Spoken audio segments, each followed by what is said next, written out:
Shirt show. All right, let's go. Shirt show! Talking shirt! Shirt show! Talking shirt! Shirt show! Talking shirt! Shirt show! Talking shirt, man! All right! Episode 174 of Shirt Show! We're talking with Josh from Northprint in Australia. Let's go! Hey there, handsome. Hey, beautiful. I went and grabbed barbecue before this recording because I wanted to get something to eat before we went on, and I got back and I was sitting here at my desk and I ate my barbecue and I was watching a YouTube video and I was like, oh, cool, I got time. Get up from my desk at like, fucking 5:28, getting ready to come sit here and realize I left my laptop at home. So I just walked across the street, got it, came back. Yeah, good thing the commute is easy. Yeah, I was like, God damn it. But I'm here. Yeah. Well, Sunday. like old times. Yeah. Feels Nice. I don't know. Feels right. Does. Yeah. And I'm so sorry, dude. Like, I know that you could be mowing right now and you're here instead. I know. So I have to make it worth it for you. So what do you want me to do? Check. Hey, we can't show the head on this. Oh yeah, I forgot. Well, hold on. I'll pause the whole thing real quick. Okay, cool. Thank God. So you had a birthday week and Yeah. I don't know, we left off right around there. So how was it? What'd you get? I know you got a boo basket. I guess I did got my boo basket. I didn't realize that was a thing until after I had it and showed people, and they were like, "Oh, you got a boo basket? What the fuck is a boo basket?" Yeah, no, I got some cool stuff. It's funny, like I mentally the night before, well, recently, we've talked a lot about health and whatnot. I was like, 36, I should really start focusing on health. And, I got up that morning. I think I had like a cassava like smoothie thing. And I was like, I'm going to be good today. And everybody that works here brought me fucking like a sheet of like apple crisp and brownies and fucking there was like cookies. You said your mom brought donuts. You cake. My mom brought me stuff. That's why I was just like literally everybody brought some kind of like dessert thing, and which is funny too because I'm not a dessert guy. So like, and even my friends here, they're like, it's just funny that you got all this and it's not like your thing. Like you would rather have like a meat thing than a fucking like chocolate or whatever, but. No, it was good. Like I love and appreciate that everybody did that and like put it together and everything. And it was sweet spending the week with Kevin. We hung out the entire time basically, which was great, and got the laser all dialed in, and the thing's fucking awesome. But other than that, man, it's been busy. Like, I don't know about you, but like I'm a very like routine kind of person and structure in order to like get my mind straight and know that I'm doing what I'm supposed to be doing. So when you say you're very routine, elaborate just a little bit. What do you mean? You're through your schedule in the day? Like I love the fact that like I get up in the morning, I kind of do the same thing, like it's a routine. Like I take my kids to school, I go for a walk, I come back to the shop, drink my iced tea, watch YouTube, people show up. And then you answer a few questions, you do what you got to do. And then I can sit down and focus on like my emails or like the tasks I want to do for the day. Yeah. When you have a week or a period of time where people are here and you have to entertain or like you have no equipment or like random podcasts in the middle of the day or just things happening, it like throws me off and I feel so weird and out of it. Like, I always leave at the end of the day, like, what the fuck did I actually do today? Yeah. And then when the dust settles and everyone's gone, you're like, my routine again. It feels good. So it's funny, like we got the laser all in, got all that done, and it's great. Like I said, we're stoked on it. But the thing is like Friday afternoon, we were all kind of frazzled a little bit because we had all this stuff going on all week. And then we left here kind of on a note of like, oh my God, like it feels good to like have a weekend. But what's nice is tomorrow we show up and like it's a normal day. Like I can get my shit done. I can focus. So like it's sweet to have new stuff and birthdays and all that stuff. But I'm really looking forward to just like sitting down and chilling. Your normal. Yeah. Speaking about sitting down and chilling, just your normal bowel movement. like your normal Right. time instead of just, oh, I'm willy-nilly having bowel movements, spraying it all over the wall. Right. It'll be good. Yeah. Also, I have tickets for me, Bill, Brian, and Chris to go see Bill Burr on Tuesday. So that'll be fun. Where's he at? Syracuse. Oh, nice. So it'll be good. Seen him a couple times. One of my faves. But what's going on with you? How's things? Geez, I've been laying low, literally laying low. Like I've been laying down kind of low. Yeah. Our couch is pretty low. So, I mean, that's just my fucking thing, So I have an appointment this coming week on Wednesday. It's a big one for my back. And it's sort of like, you get these appointments and they're so far out and then you're just counting down the days. And so it's here. I feel like it's almost here and I'm just waiting to make a decision. What if you get in there and they're like, hey, listen here, we have this new thing we want to try on you. It's a laser. We just installed it. We install this laser on your spine. Named Kevin came down. Right. Kev's Vids is going to come in here and yeah. And they just are like, hey, we can put this little like AI robot thing in the back of your spine. You're never going to feel pain again. And it's just because it's dictated by a robot. Would you do it? Yeah. Yeah, that sounds great. You're like, yes, 100%. No, but so basically that's all I've done is not a lot except for, I guess today we took down Joe's art. Christmas tree? No, her art show. So, we had to go, today was the last day. And so we went and got them all at noon. How'd she feel about it? Bittersweet, like happy, sad because, it was time like to move on, like on to the next, that's how it is she showing it somewhere else or is it just done like, hey, let's do the next project? Yeah. So I think the ones that are left are going, she's got a thing she's working on right now, but then they actually said it went so well and they got such a great response that they invited her back for 2024. Nice. So she's going to do a completely different thing, of course, for next year sometime. So that's awesome. Really cool.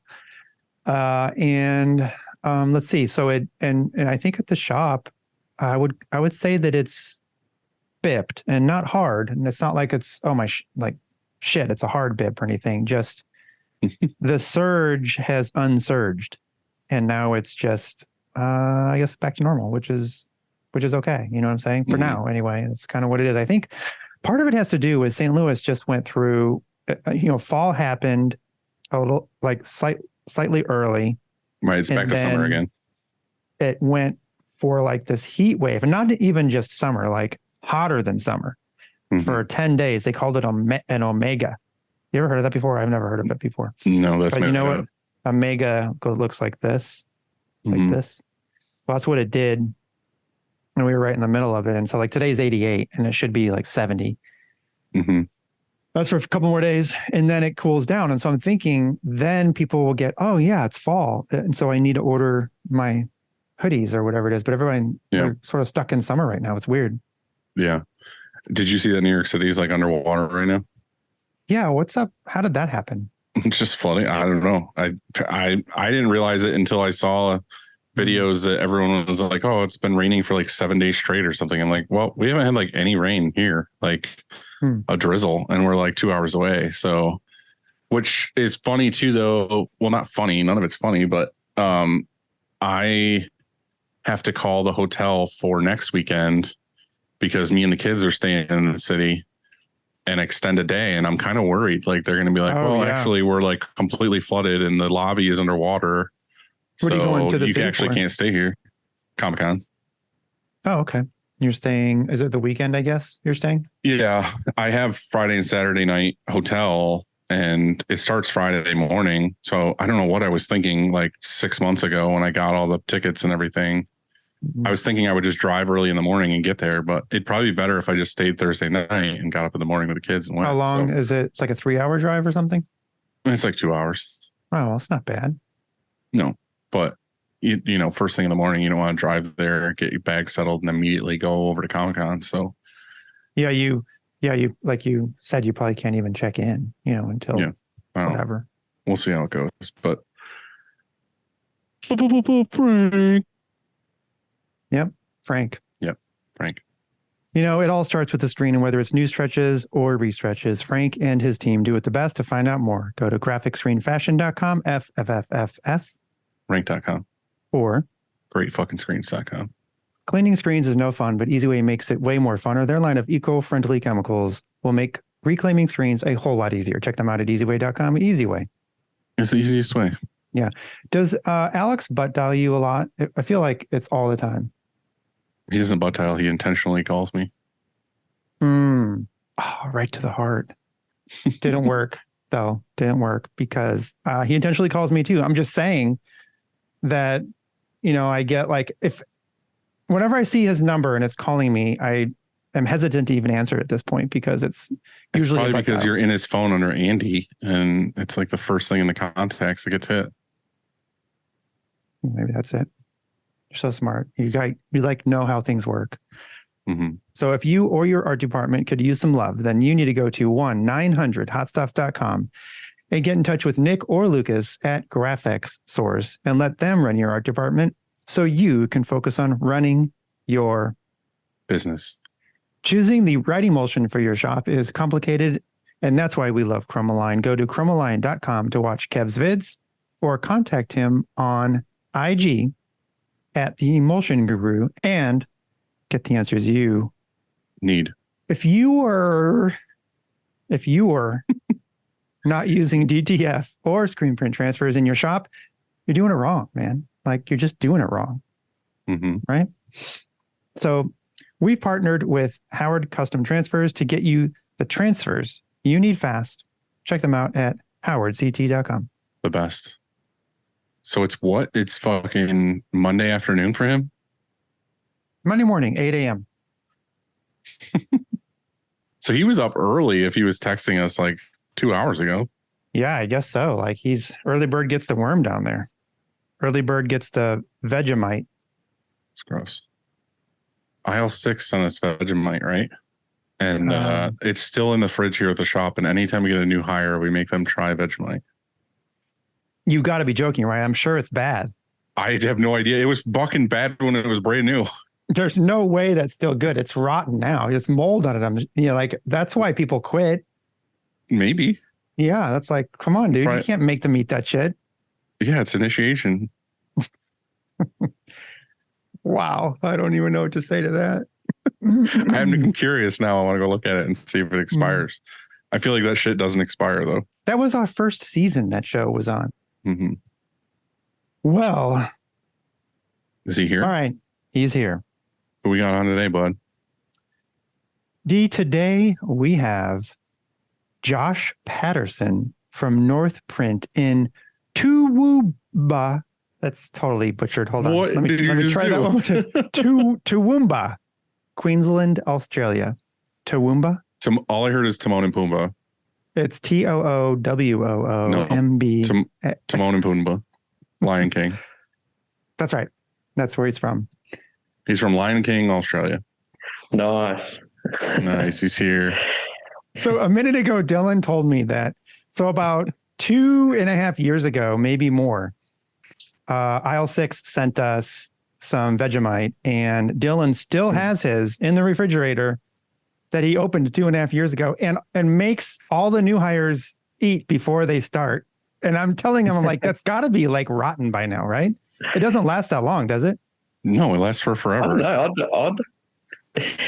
I'd risk it. I think I don't know if it'll ever go off, to be honest. See, that's what I said. This shit's gross as fuck. It's like black tar. Yep. It's like honey, it just lasts forever. Now is that like a thing for you? I know it's like an Australian thing, but like is it something you guys are like, yeah, it's good. Like, I eat this since I was a child. I wasn't actually born in Australia, but I don't mind it.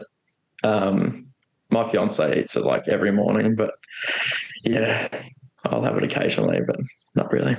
Okay, good. I'm glad you're on our team. Yeah.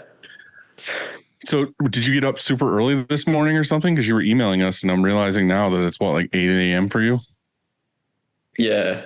I usually get up pretty early. anyway. So that was just normal time. Even slept in a little bit.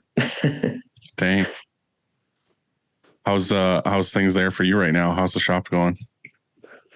Yeah, not too bad. It's been an interesting couple of weeks. I was actually supposed to sign the lease on a place tomorrow, but it all sort of fell through once I started asking about the zoning for it. So it's probably a good thing. Why? Tell us about that. What happened? So it was all good to go on like Friday. Today's a public holiday, so I was going to sign the paperwork like first thing tomorrow morning, and then I was just chatting to one of the other real estate agents that I'd been dealing with, and he's like, "Oh, just check the zoning on that place because he didn't see anything about that." So I rang up the real estate agent. And I was like, "What's the zoning?" She's like, "Oh, it's been good for everyone else. It's like fine or whatever." I was like, I might just like suss it out. And then I got an email back a few hours later, and they're like, "No, the owner's withdrawn your application in favour of someone he knows." So I was like, "Right, What do you mean by probably not supposed to be." what do you mean by designing? You mean the build out or something? The zoning, sorry. The So zoning. like what's Yeah. what I can operate out of that building sort of thing, yeah. Because it's a little bit sort of on the edge of town, but in sort of like I was looking on the council website and it says rural residential, so I don't know how good it would be if I'm Were you looking at other places too, or are you like bummed that it's not happening? Like, is it going to screw you over?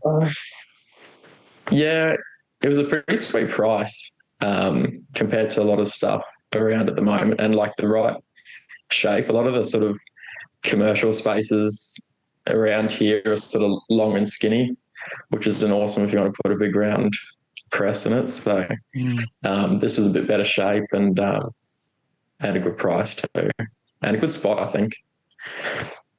So what are you going to do now? Are you just going to wait it out and find another one? I guess so. I've sort of been thinking again, like over the weekend, maybe we're getting married start of next year. So I don't know, maybe I'll just try and make this space work and just make sort of good coin before then, and so I can pay for it all, and then just get something after then maybe. Was the space that the space that fell through, is that much larger? I mean, what were the benefits of it? Why were you trying to get it? It was a lot bigger. I hired a guy a few weeks ago. So like at the moment, we bought a house at the start of the year with a shed out the back that we did up to print out of. But it's just a bit of weird having someone else working there too. So wanted just a bigger space too, because it's starting to sort of grow out of it pretty quickly. And then also if bringing on employees, that'll be better. Is there a way to, like you said, you want to continue for now? Is there a way to just move things around, make it maybe a little more efficient, where you can just keep being there for quite a while? Yeah, it might. It probably would help if I just say no to a few more jobs that sort of just back up sort of stuff, and just sort of maybe be a bit more selective of what I take on. That sort of not like that sort of just works, like getting the best bang for my buck without, getting too much, taking up too much space or time or whatever, I think. So a little while ago, you decided to take a trip over here. What sparked that to happen? It was a little bit of an impulse thing. It was like the Sunday, I was like, sort of come up, and I was like, messaged Christina. I was like, oh yeah, sure, I just book a flight. And then she was like, do it. And I was like, I wonder if I can just do it. So, just bought the ticket, and I was like, oh, it's all happening now. So, I mean, it's one thing to be like, for me to be like, oh, I want to go visit this shop in Florida or, whatever. But it's another thing to be like, yeah, you know what? I feel like visiting a shop in Australia next week. Like you were just like, let's just do it. That flight is something like 24 hours, right? Like a full day.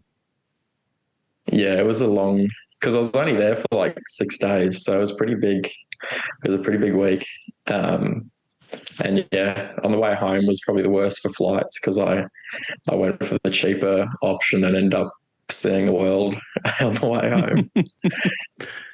So How tell us was about it? it. You first flew to Chicago, right? So you went from Australia direct to Chicago? Nah, so I went Brisbane to San Francisco, San Francisco to Chicago. Okay. So that wasn't too bad. Yeah.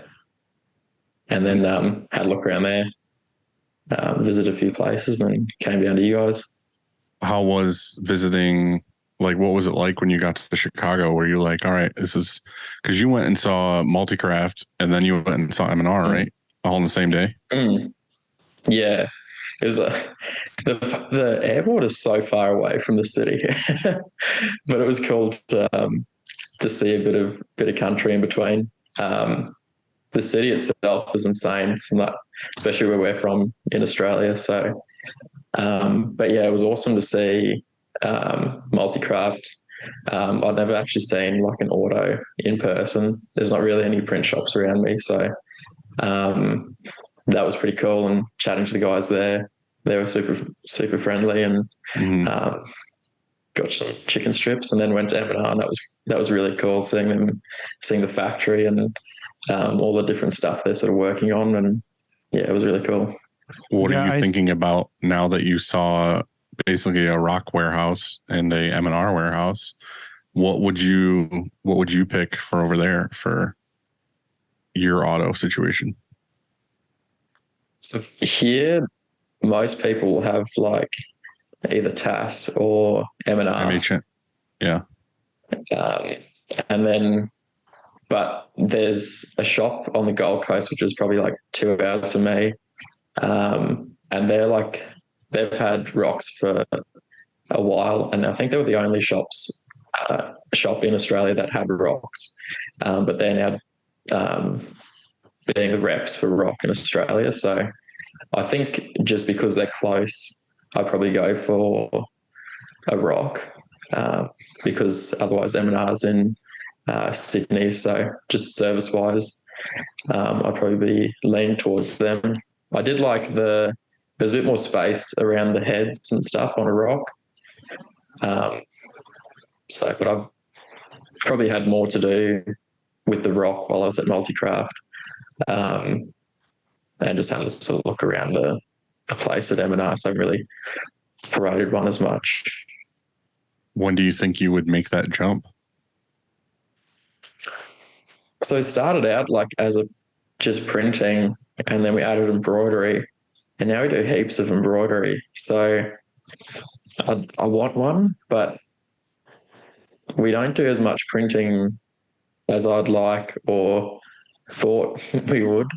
But I'd still probably in the next 2 years, buy something, but probably buy something a bit bigger. Like most of the stuff we do is pretty low color count, but just from everything I've heard, it sounds like you should probably go just bigger than you think you'll need, and then Yeah.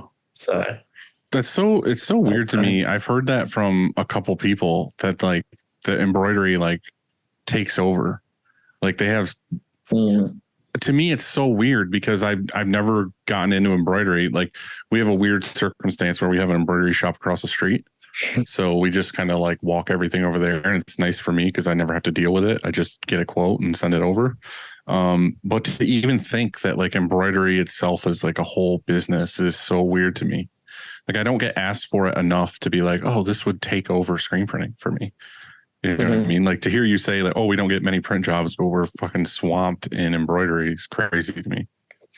In Australia, especially, like most of the workwear is sort of like cotton drill type stuff. So it's embroidered, and then hats are big here. So yeah, the embroidery machine's going all the time, and then we just do a few print jobs a week, sort of thing. It's insane. What do you think, Andy? Do you think embroidery is like a huge part of your business, or is it just like a side of it because screen printing people want embroidery once in a while? Our embroidery, just like he said, stays busy, but it's not, screen printing dominates for us. We do way, way more. We do heaps more screen printing. But I would say that's probably partially my fault, really, because I've never pushed embroidery. I've never, whether it's on social media or anything, I've never marketed the fact that, hey, we're embroiderers, or anything like that. Right. So it's probably a little of my fault that we haven't grown that more than we have. And plus, I don't really want to invest in, we have 3 machines. I don't want to invest in another one. And so we really don't have the space for it. Would you want to? I really don't have a huge interest and I don't know how to run them very well. And so that's probably another barrier, is that I just, like if I have to go over there and run it, I'm not very good at it. And so that's also my fault. But the team over there is great and it runs and it's a nice part of our business. But sort of like you said, Dylan, but maybe it's the customer. Like, I don't know what kind of customer you have. You want to tell us a little bit about that? I mean, maybe it makes sense that you do more embroidery. We're sort of like, we're like an hour and a half west of Brisbane in Queensland. So we're sort of like the biggest town before it gets to like the outback sort of areas. So everything around us is pretty like, mainly sort of our customers are sort of trade-based businesses and sort of agriculture and that sort of thing.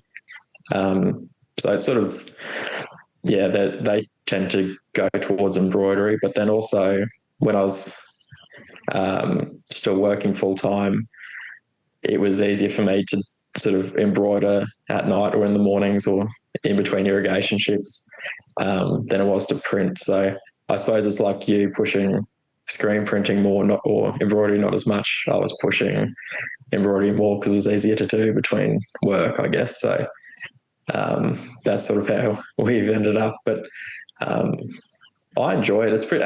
It's pretty good money, really. Like, it's not that hard once you got the machine set up. So, would you rather embroider than screen print? I enjoy screen printing, but as far as like churning over jobs, like I'm pretty confident with embroidery. Like screen printing, when I'm taking on jobs, I suppose I'm still pretty new, so I'm a bit more apprehensive about. It's a little more intimidating. For sure. Mm-hmm. It's funny. I'm the opposite. Like anytime I see embroidery stuff, I'm like instantly like, oh God, I don't know how to do this. I don't know anything about it. Like we have a large customer right now that just sent over like a tech pack and like all the quotes and everything they want. And there's a ton of embroidery in it. And it's like hats where like I'm used to, okay, they want their logo like on the left chest of a jacket or a polo or a shirt. And then they also want a hat, or we're just going to put a patch on the front and sew around it. Like the basics of embroidery. But they're like, oh, we want like puff, like 3D logos. And then we also want like trucker hats, but with the logos like in the side of the mesh and like all these add-ons. And I'm just like, fuck, dude. Like, I don't know. Like, I really want this client. I really want this order. I'm going to have to find someone to do this. And I actually thought of you, Andy. I was like, I wonder if Andy would let me like contract all of these hats to him. But it's like, I don't know, it's like 30 different hats and there's maybe like 300 to 500 of each hat. And I'm just like, with like multiple locations and stuff. And I'm just like, I'm intimidated by that because it's not my world. You know what I mean? I need somebody that's like, yeah, I can take this. I can handle this. Like, here's the pricing. Here's the thing. Just get me the hats. And I'll be like, all right, cool. So to me, it's weird. That's why I'm interested in like how you're running that business, but it makes sense for your clientele. Like if it's tradespeople and farmers and all this other stuff, like that's what they want is hats and polos and jackets. Yeah, 100%. So tell us a little bit about your story, because you said you were between work when you started. What were you doing before? So I used to manage a veggie farm, which is pretty different to printing t-shirts. So I got into it I got run over at work, which sort of put me. Hold on, you can't say I got run over at work and then just skip over it. So what's the story? How'd it happen? It's sort of a bit of both of our faults, I guess. We had this, me and the previous farm manager sort of had a bit of a game. Like we'd get pretty close to each other with whatever we were driving, which isn't probably the safest. But I think this was an accident. But at the time, I was a harvest supervisor, and we sort of would farm on a few farms at any one time. So I'd go on to the next farm that we were going to be harvesting at, and was getting the everything ready. And I was just sort of waiting on the corner of the paddock. We were right near one of the sheds, and could hear like a vehicle coming up, but I just assumed it was the pickers turning up. So I didn't really bother turning around. I was like looking at the orders, and all of a sudden I just was like on the ground with this ute parked on top of me, and he had sort of turned around the corner, and with his sort of wheel sticking out, it sort of grabbed my leg from behind almost and just sort of pushed me over, and then just parked straight on top of my foot. And he got out and was like, "Where do you want me to go?" I was like, "I don't really care which way you go. Just get off my leg." Just get off of me. So was he trying to be funny, like to like get as close to you as possible? No, I think that one was an accident, but we had a bit of a thing going. We would get pretty close anyway. So what happened? Did you get hurt? Did you break your leg, or like how did it turn out? Yeah, like it tore all like the tendons and stuff in my foot and all that. So I couldn't really farm for a few months. So I got stuck doing the workplace health and safety for the farm, which the consultant thought was pretty funny. But in that time, I was like, "Oh yeah, I want to do some sort of e-commerce type thing. I'll start a clothing brand like everyone else." And this was sort of mid 2020 during the COVID thing, where I think there was a lot of people starting stuff up.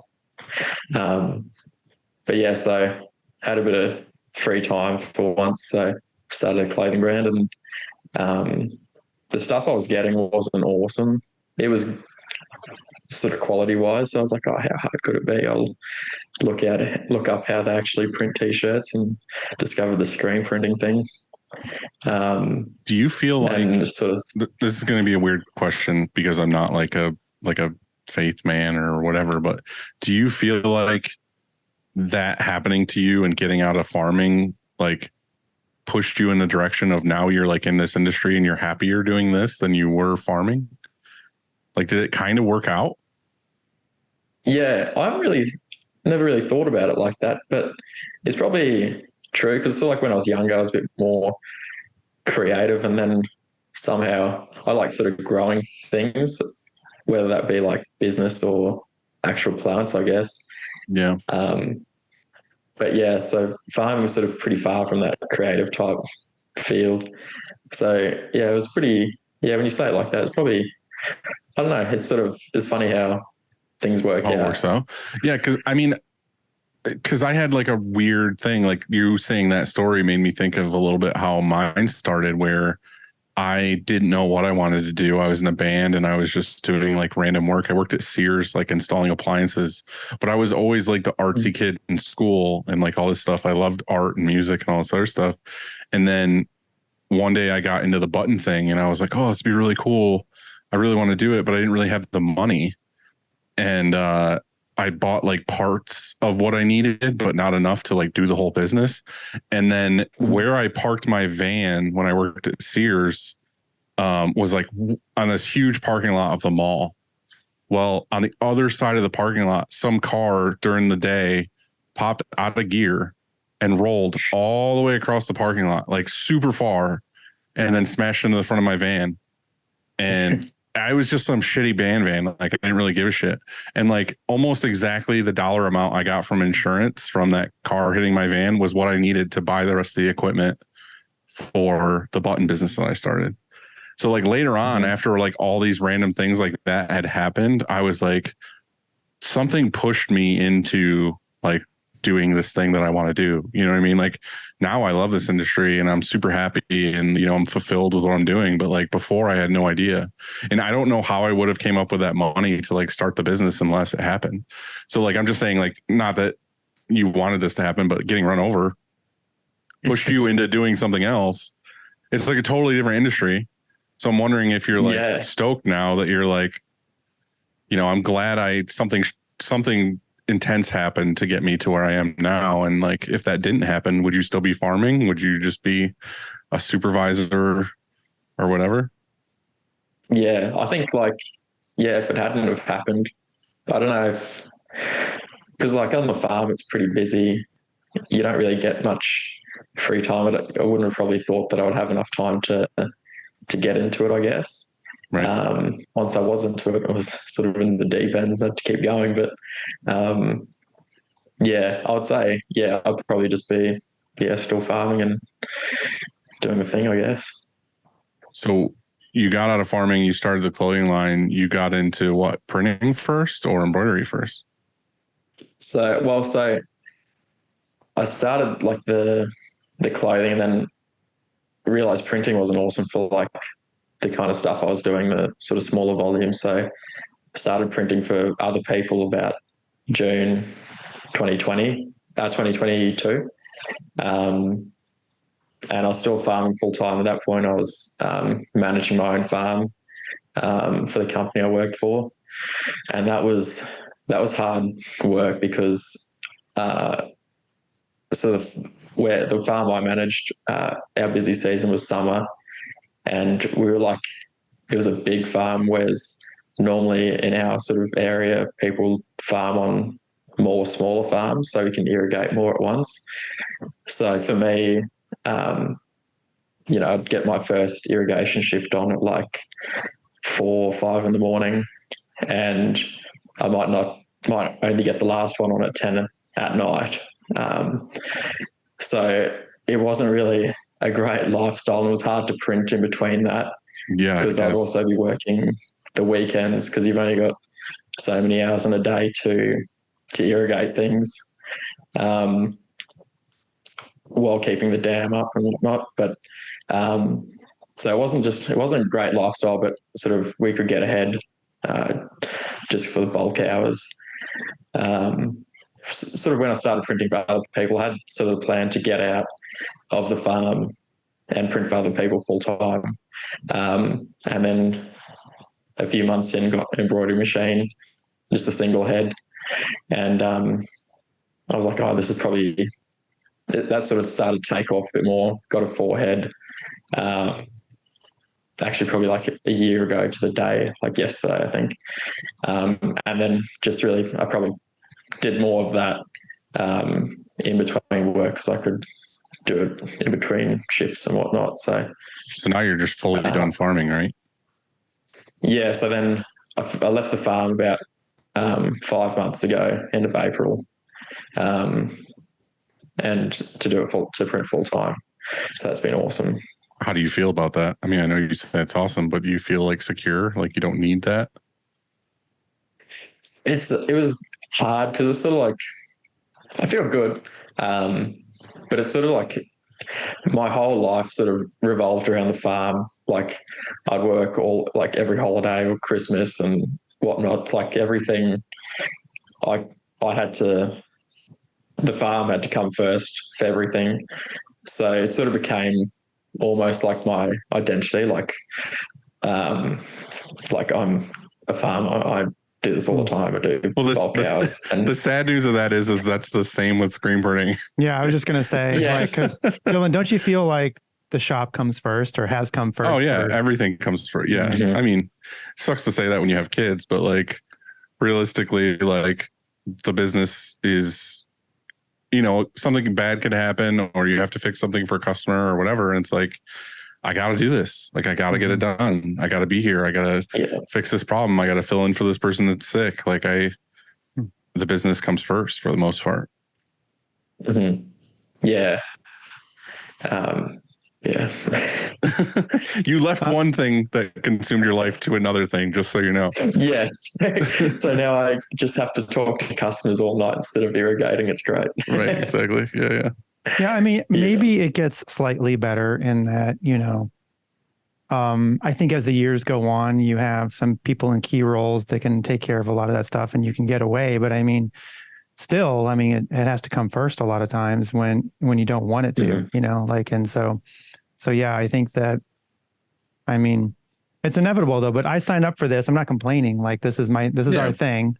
And I think it has, the way more benefits than it does have that are negative. And so I think that it's all good. But yeah, you left that, and then probably even it'll be worse. It'll even be hard, like consume more time, honestly. But it's all right. But the cool part is the cool part is that you're learning things. Like you're not just sitting there being like, I guess I'll figure it out. I guess I'll figure it out. Like you traveled to the US to like go to some classes and to visit some places. Like, do you feel like you're doing that a lot, just like researching constantly to grow the business, or do different things?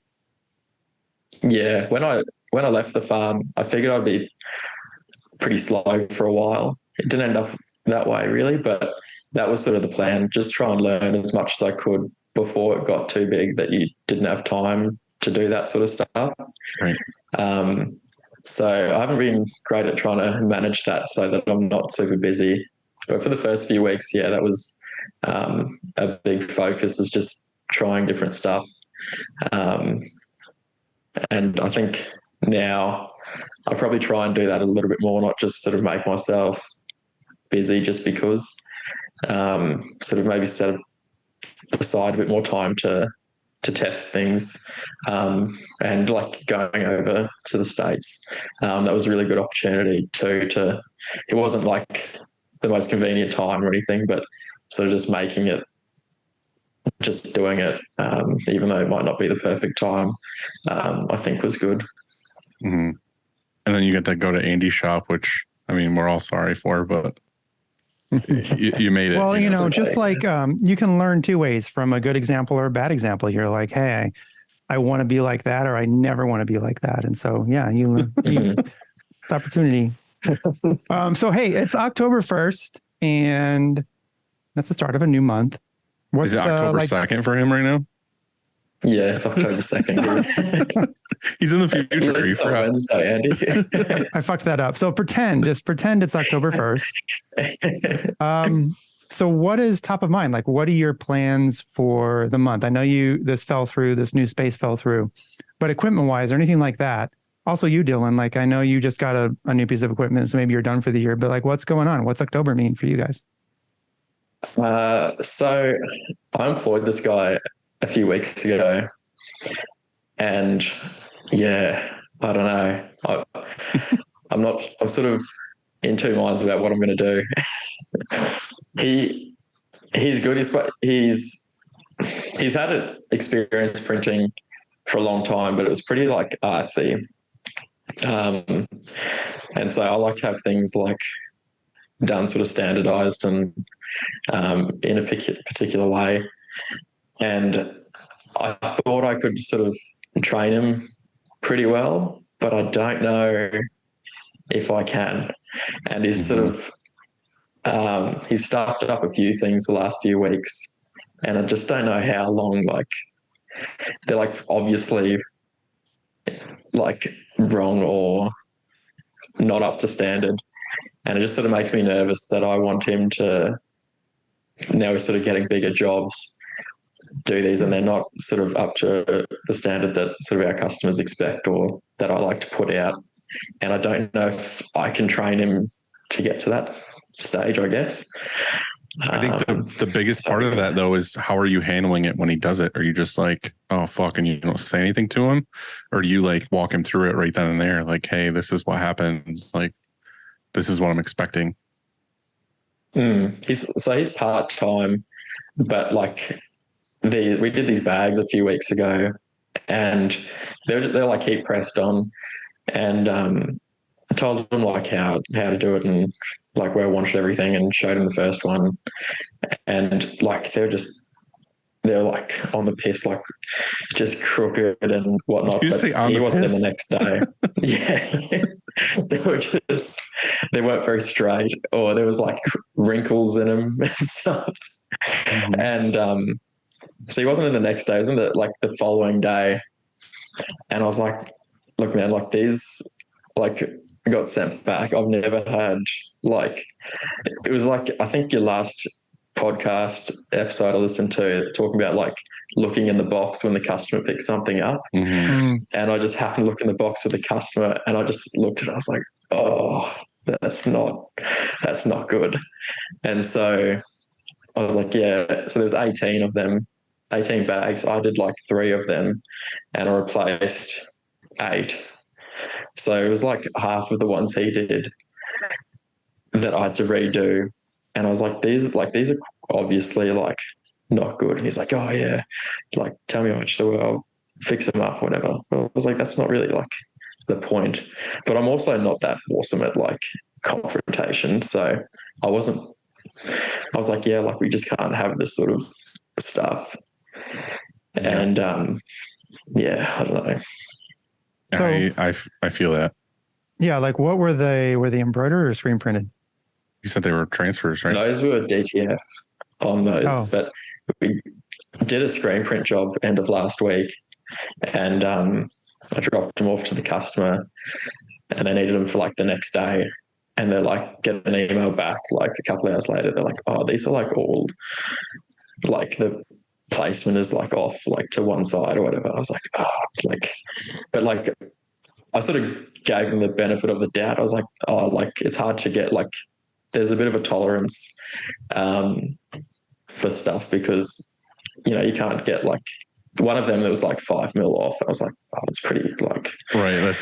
It's not too splitting bad. hairs kind of Yeah. thing. Yeah. Yeah. But so I was like, oh, whatever. I'll come pick them up and go through them and sort of decide what is sort of beyond our tolerance, I guess. Well, and went through them. That's what sucks when something like that happens is especially because it's our printer's curse basically of like, if you open the box and the very first shirt has something wrong with it, you know what I mean? It always happens that the bad shirt is the one on top. They instantly inspect everything in that order.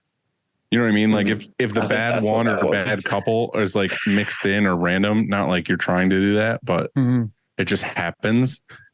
It's usually they come upon it later and they're like, oh, this one's messed up or whatever. But if they noticed first impression that something's messed up, they'll fine tooth comb the whole order and be like, well, 50 of these are messed up. And it's like you said, like splitting hairs. It's like the worst is when you get the customer who emails you back and they have like the ruler out. You know what I mean? And they're like, oh, well, the print on this side is 3 inches and the gap on this side is like 2 3/4, like it's off center. And it's like, dude, these are loaded by hand at speed. Like, do you think a 1/4 inch that's exactly what is going to be right? Going to be an issue. So that's what sucks is I feel like they go through it once they spot like an issue first thing. So Joss, what'd you do? Did you replace the order on that one? The ones that were off? Yes. So I'm still waiting for the shirts to arrive. I think they should turn up tomorrow. But I went through like every shirt and just like got the laser out and sort of had a look at what was acceptable. But then I also looked at so I checked the printout that he did. He printed it, and I was like, yeah, that's cool. But I looked at the screen what he set up, and he didn't really. He didn't have the screen centered to start with either. I was like, that's an easy like couple of mils you could have got right because they were all offset to that sort of side. So that was sort of a bit disappointing that like he didn't take the time to even set that up 100, I guess. But yeah, I'm just replacing the ones that were sort of outside of what I thought was a acceptable. How do you register or how do you center things now on your manual press? Do you have any sort of registration system? I just have just like a center line.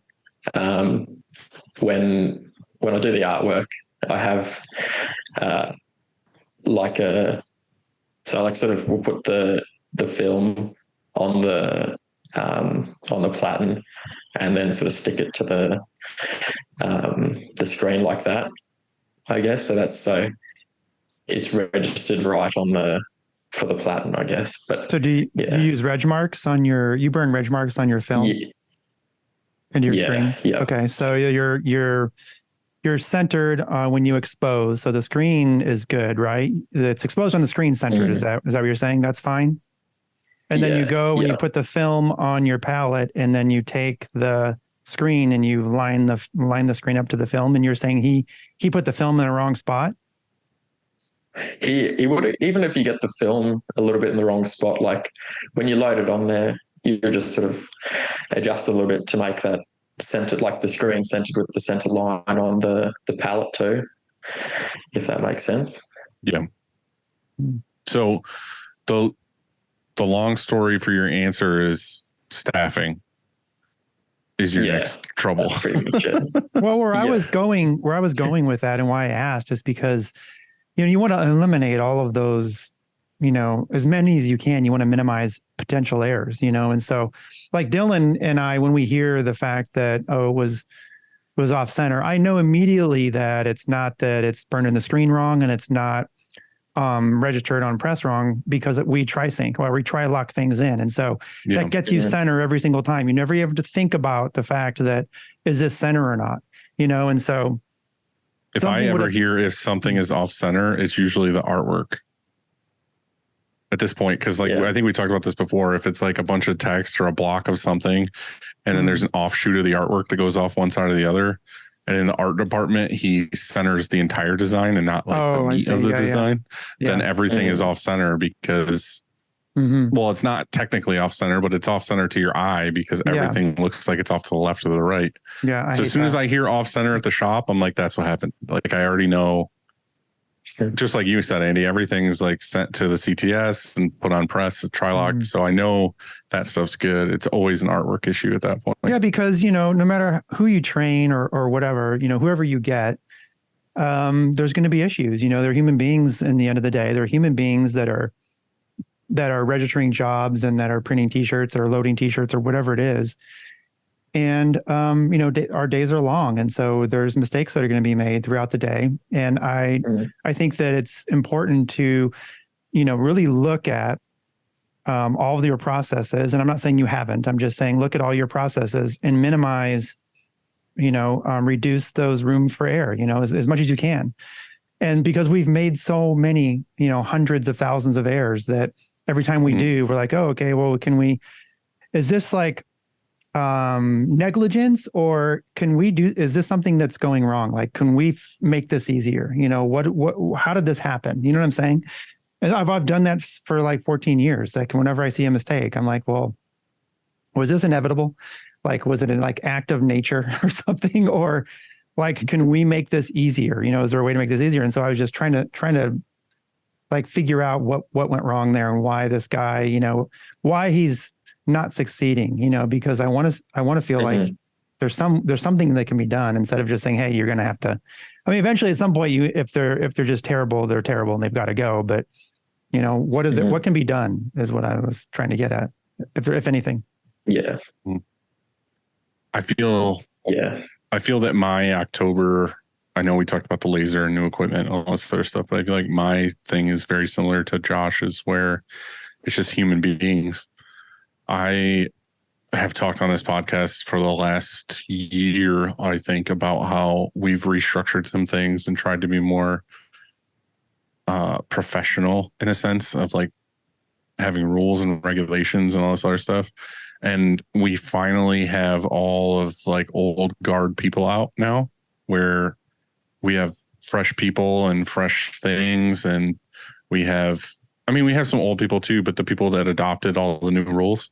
So I think our biggest thing right now is we need to hire like 3 people, and it's exciting to an extent of like, they get all the new rules and they get to come in trained the way we want to train them and everything else. But it's also, everybody knows it's impossible to hire somebody right now. Like people just either don't want to work, or they automatically come in demanding like super high pay and benefits and everything, that it's like, hey, you got to start at the bottom, dude. Like you can't come in at what everyone else is paid who's been here like 8 years. So I think that's my hardest struggle right now. And I need to hire people for the office. I need to hire people for the shop. But it's also good too. Like Bill runs the shop and production manager, and he came with me to Andy's place when we did the shirt show thing, and he was stoked on that. Learned a bunch of things from Ray and from Kevin and Alex and all this other stuff, and kind of brought it to the shop. Like we knew a lot of the stuff, but to have certain things and questions that we could ask right there to Ray and Alex and everybody kind of reinforced a couple things. And it was nice to see him put that in place with the new staff. And there's another thing Kevin was talking about. It's in New York, actually, where they're doing like a SPSI thing, I think. And I'm cool now just being like, hey, I'm going to send Bill and one other person or something to go to these camps and these classes just to learn stuff and then bring it back. And again, even if it's just reinforcing stuff that we already know, it's nice to be like, okay, this is 100% like how we're doing this from here on out. Yeah, Josh, fly your guy up to America to train him for. Just have them learn. So I think that's my new thing is I'm just going to make sure we do a lot more SOPs and we get new people dialed in. So we've taken our knowledge of being open for so long and kind of putting it on these new people, but I kind of want to like have like a fresh set of eyes on like just learning screen printing techniques. You know, I don't want to act like we know everything. I want to just be like, even if we think we know, let's just go learn anyway, and then come back feeling like, you know, oh, we did know, or hey, I learned this as well. So I think that's where I'm at. Are you going to hire now in October? Because typically we don't hire after October 1st for the, I know, you know, because it's the season hard. All of a sudden then you've got to carry, you carry through January, February. So normally I would say, oh, you're hiring in March. And so is that what your plan is? Or if somebody came along now, you'd go ahead and add them? We just hired one person for in the shop, and that was like a necessity, like regardless of how slow it is. And I would like to hire probably 2 or 3 more people for out there, but we agreed we're going to wait till spring. But I need somebody for the office. I have kind of some weird shifts going on in the office right now with like maternity leave and other things, and we're busy right now. And I figure the office is one of those things where even when we're slow, they can be here and they can learn how to like talk to customers and go through what we offer and all this other stuff, so that when spring hits, they're fully ready to go. I don't want to hire someone in the spring when we get busy and have them mess up a bunch of orders. I'd rather have them try on all this stuff when we're slower. So, but anyway, Josh, are you feeling good about where you're at now? I know we talked about your space not working out, but you're going to, whatever, do you feel good about business over there? I mean, I don't know if it's different than here. Like right now we had this weird, like slow year, and then all of a sudden it's busy as hell. Like, are you pretty steady? And like, are you happy with, do you slow down in the wintertime? Not well. So our winter is like, or June, sort of like middle of the year, which is also the end of financial year. So businesses are often getting like all their uniforms and stuff so they can write it off on tax. In June? So that's sort of our busiest time, in June. And then, I don't know, I haven't really done a full year, full time yet. So I'd say probably coming up to quick Christmas, I'd maybe do more print jobs for like businesses doing like end of like sort of Christmas stuff with their staff or employee or like customers or whatever. But yeah, I don't know yet. I haven't really hit a sort of probably after June, maybe July, a little bit of August was a bit quieter because everyone had sort of, all the businesses had spent their money that they wanted for uniforms, and then it was sort of just production, and then so that slowed down a little bit. But now we're doing heaps of hats for people coming into it's spring now, so yeah, doing heaps of hats really is the main thing at the moment. So weird that he's saying it's spring now. Yeah. It's like start of winter. The opposite. Yeah. Yeah. Are you ready for some over-unders? Yeah, sure. Let's do it. So we got some over unders for you. So the first one is orange juice. Ooh. Pulp or no pulp? Are you a pulp guy? I'm a pulp guy. I love a little bit of pulp. Yeah. Probably. Oh, yeah. Is it properly rated then? If it was pulp orange I'd say juice, so. Yeah, pulp, but like, don't give me like the sugar-free stuff. Like, load it up, make it sweet. It doesn't have to be healthy.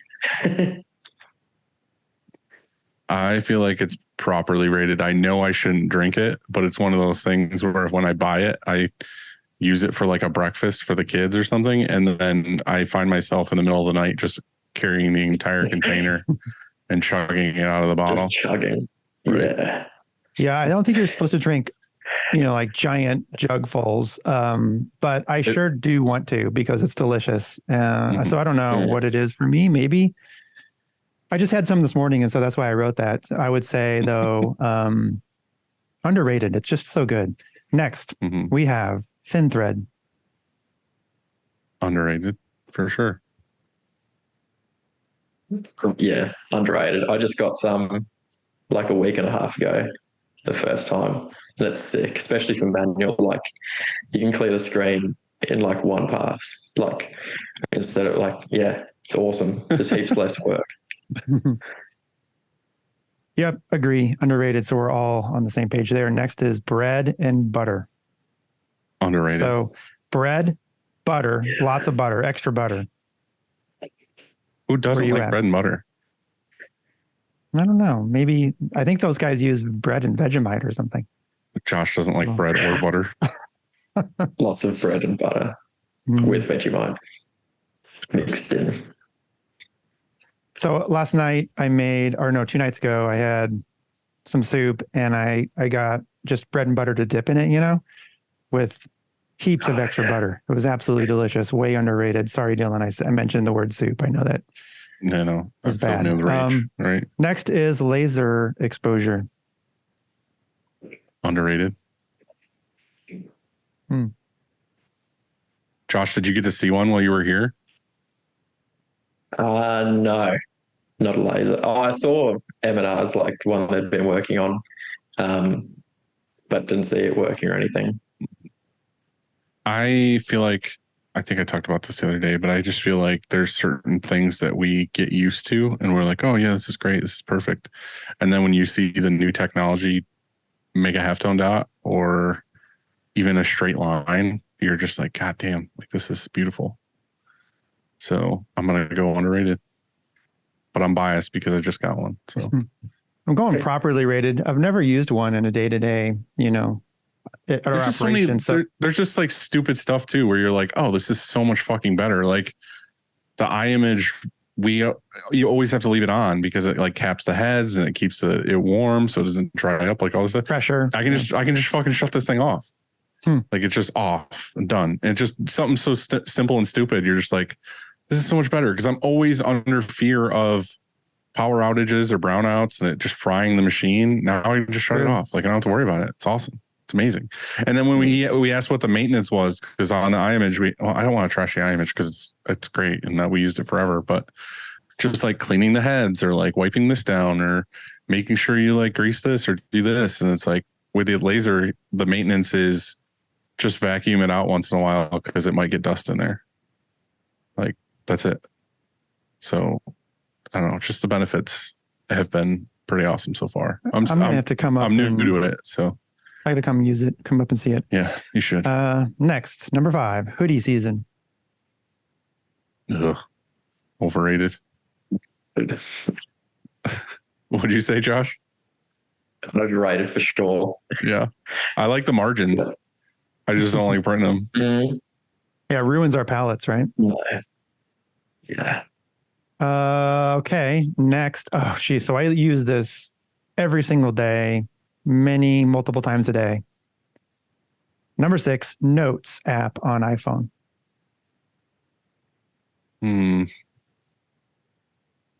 I want to say properly rated. I would rather use email than Notes.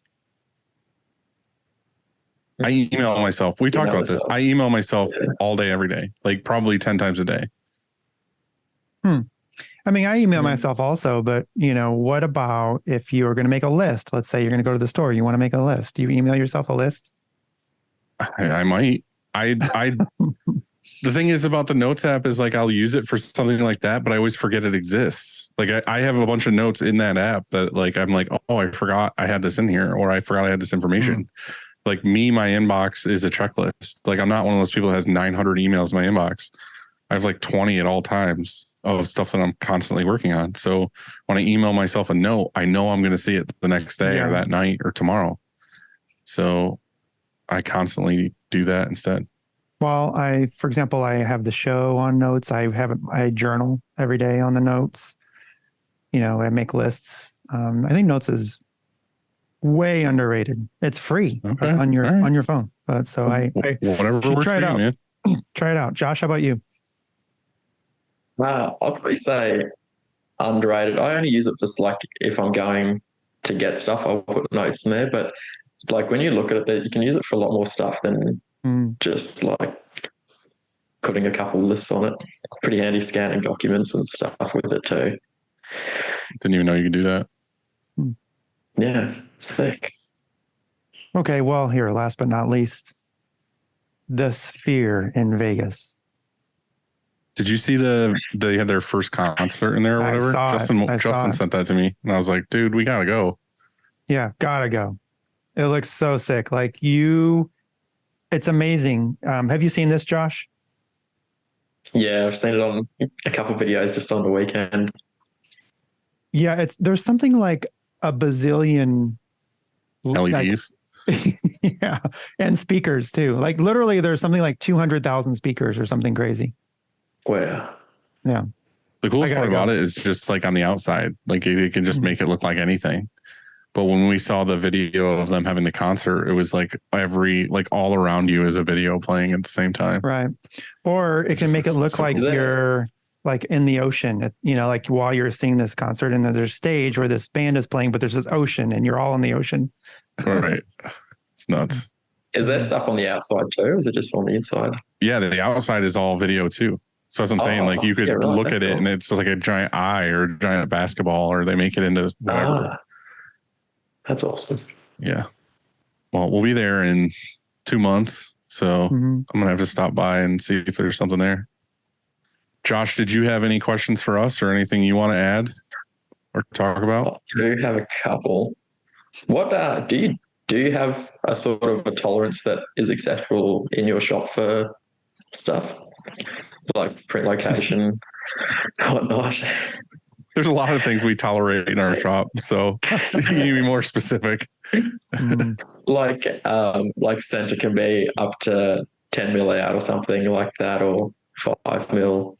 Like if you had to measure it. So your unit of measure makes a lot of sense, but I don't understand it. The way we measure things, it's really confusing. Yeah. So does that equal like a half inch? Because what is 5 mil or 10 mil? I don't know what that is. Yeah, about a half inch, right? Yeah, 10 mil would be just under half an inch, I think. Yeah. So Dylan, how about you? Like if a customer returns shirts or they're returning shirts, I'm going to replace it no matter what. And I'm going to say, okay, it's out a little bit if it's 5 mil, 10 mil, whatever.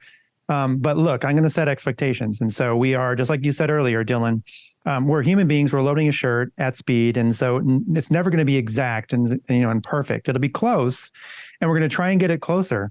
But just so you know, we're going to redo this, and it's not going to be perfect. Every single shirt isn't going to be exactly the same. And if you're okay with that, then let's do this order again. Yeah. If not, I'm just going to refund your money, and you'll go to the other shop who's going to just do the same thing. So it's like I think that I think we have a tolerance, and he couldn't tolerate you anymore.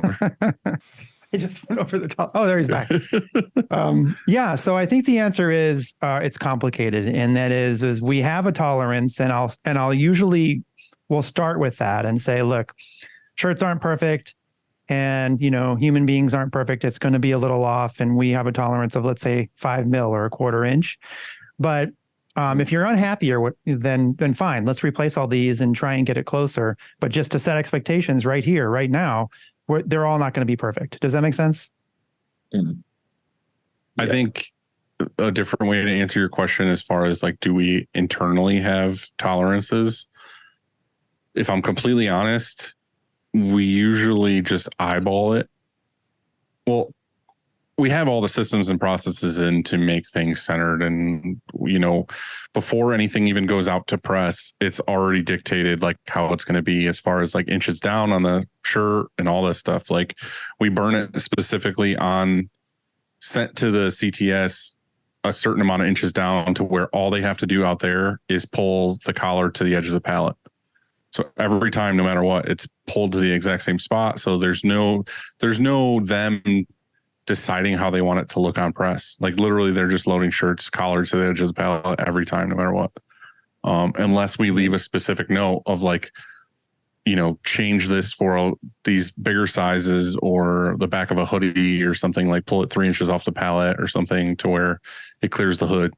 But if we have anything in question where we say this is a little off center, or this is a little crooked, whatever, the very first thing we do is what everybody does is we snap the shirt and we hold the 2 top seams on the shoulder and hold it up and say, hey, this looks crooked.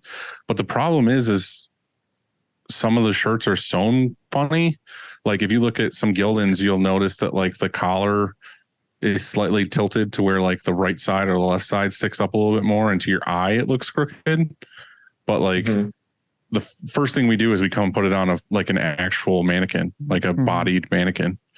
And if we put it on the mannequin and look at it, like how a person's going to wear it, and it looks good, it looks right, then okay, we're good. Like there's no question. So tolerance wise, I think we won't really pull out a ruler and be like, oh, this is, you know, a 1/4 inch off or whatever. We'll just put it on a mannequin or a human being here and be like, yeah, that looks good. Like if I saw somebody walking by me at a store, I'd be like, oh, that looks good. But that's a rarity. You know what I mean? That's not like something like every day we're doing that. But like, that's the first thing we would do is be like, common sense. Yeah, this looks good on a human being. Yeah. I mean, yeah, I'm thinking about putting maybe some like a T's and C's kind of thing with something in there. Like that was the first time I've ever had someone come back to me with that. So it could have just been the customer too. Like maybe my stuff might not be that awesome either, but yeah. I have a thing saved in my phone and I keep meaning to do it. And I was actually thinking about doing it this morning, but the coolest thing I've seen for something like that was actually at John Logo Daddy's shop. He has like this cutout or this printout of a t-shirt on a wall, and it's got like a center line on it, and he's got an actual laser on the ceiling, so it comes down like where the artwork would be, and you grab the shirt by the thing and hold it up to the wall, and the laser will show you like if it's centered or if it's crooked or whatever. Oh, yeah. And I was like, fuck, that's cool. Like I want that. So I literally was thinking about hitting John up and be like, hey, can you print me the exact same thing you have on your wall? Like, I want to make this because it's a good way to be like a quick check. You know what I mean? Like you can eyeball it all you want, but if you can actually hold the seams up to this thing and have the laser, it's a better visual to see with the laser if it's centered or crooked or whatever. So props to John for that. So when you guys were still like small and it was like only you guys or whatever, how did you structure your day? Because that's sort of like the reason I got someone. I felt like I was trying to like do a bit of everything and not really getting stuck into one thing. And I just felt super inefficient doing that because you just sort of start something and then you're like running the embroidery machine, but you're like trying to answer some emails and then you're not hooping up the next batch. So then like it stopped for a little bit. Did you start the day and you would only do emails for a little while and then you'd only do production and just ignore everyone trying to message you and whatnot until another time and then continue on? Or how did you do that? I was never the printer. So I had someone printing with me right off the bat. like I've printed, but like it wasn't my focus from the beginning. I was always the office person. I was always the sales and customer service, whatever. So I think in the beginning, I think it's just you don't know what you don't know. And I was just trying to do everything for everybody all the time. But I did find out after a while, the best thing for me to do was, well, for me at that time, the best thing was do production during the day, just to like get the shirts out, make sure the customer gets everything done. And then at night is when I would do like come home, put the kids to bed, whatever. And then I would just do emails all night long until I passed out. And then I would do production again during the day.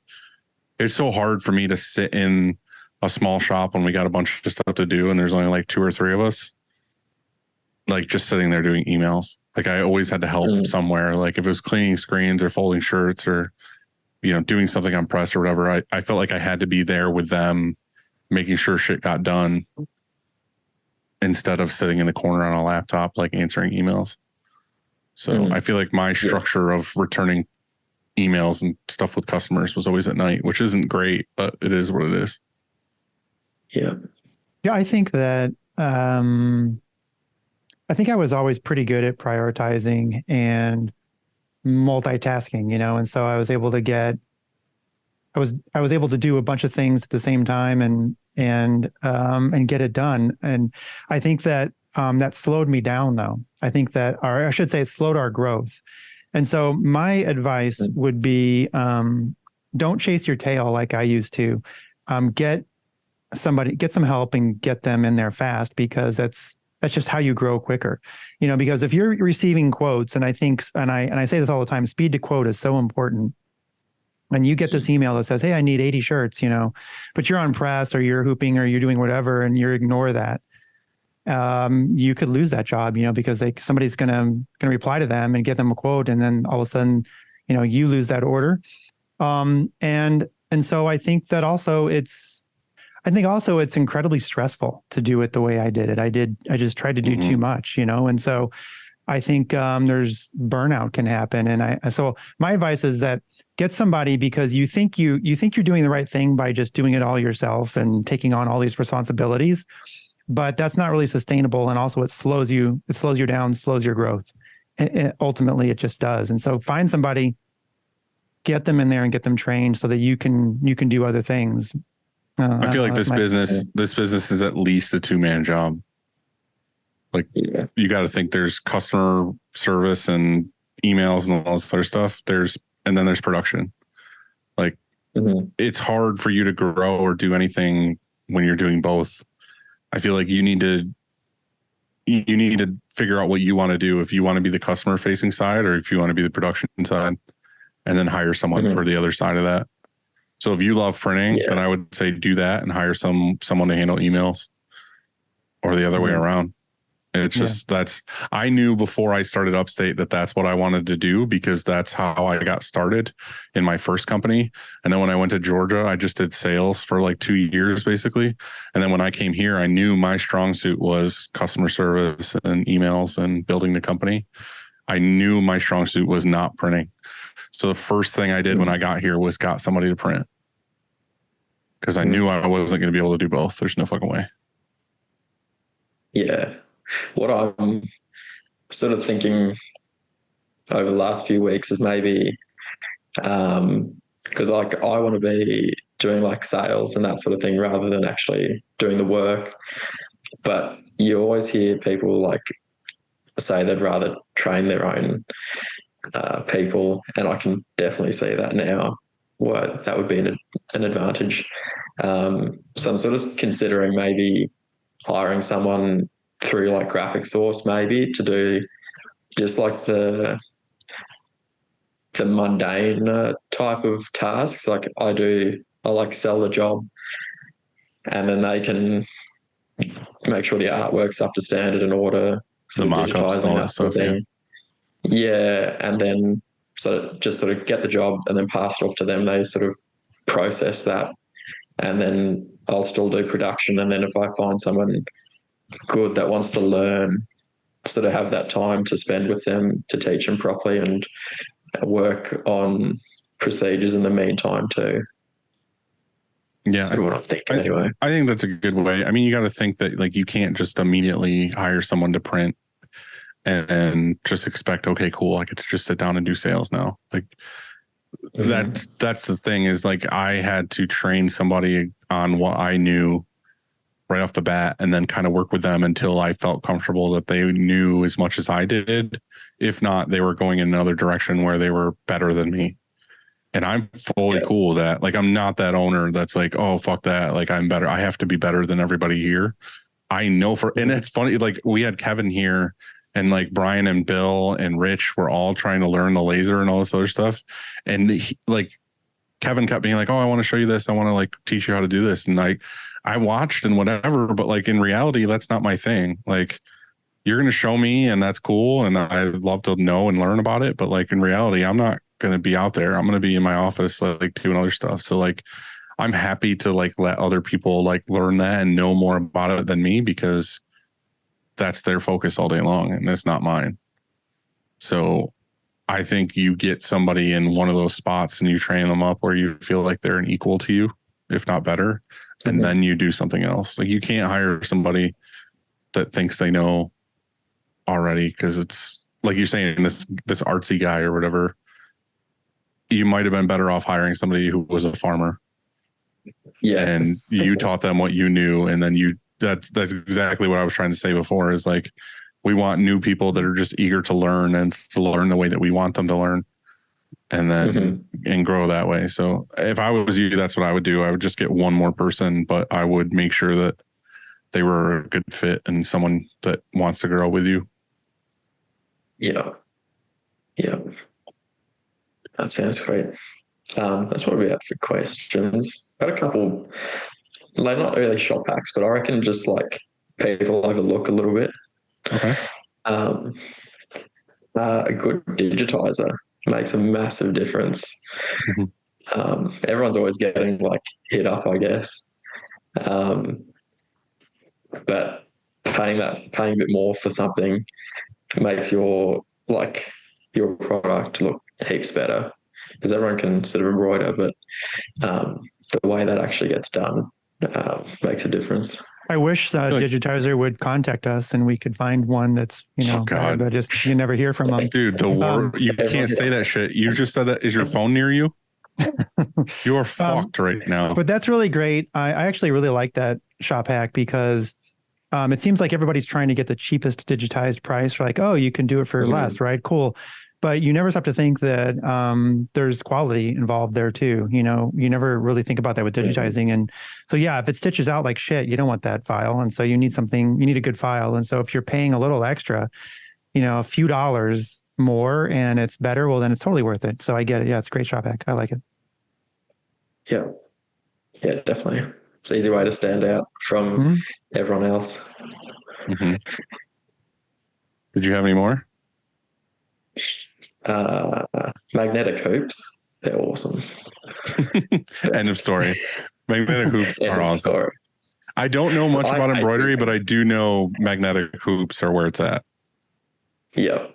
I hate hooping things and that just makes it so much easier. That's why I like doing hats. A lot of people don't like hats for embroidery, but it's just like a structured hat. I don't even use stabilizer on the back. You just punch them out instead of stuffing around with shirts trying to get your hoop in there nice and straight and whatever. No, I feel like I got to learn more about embroidery. I feel inadequate. Well, Josh, we appreciate you taking up your fucking Monday morning and doing this with us. We really appreciate the fact that you flew out and came to our camp. That ruled.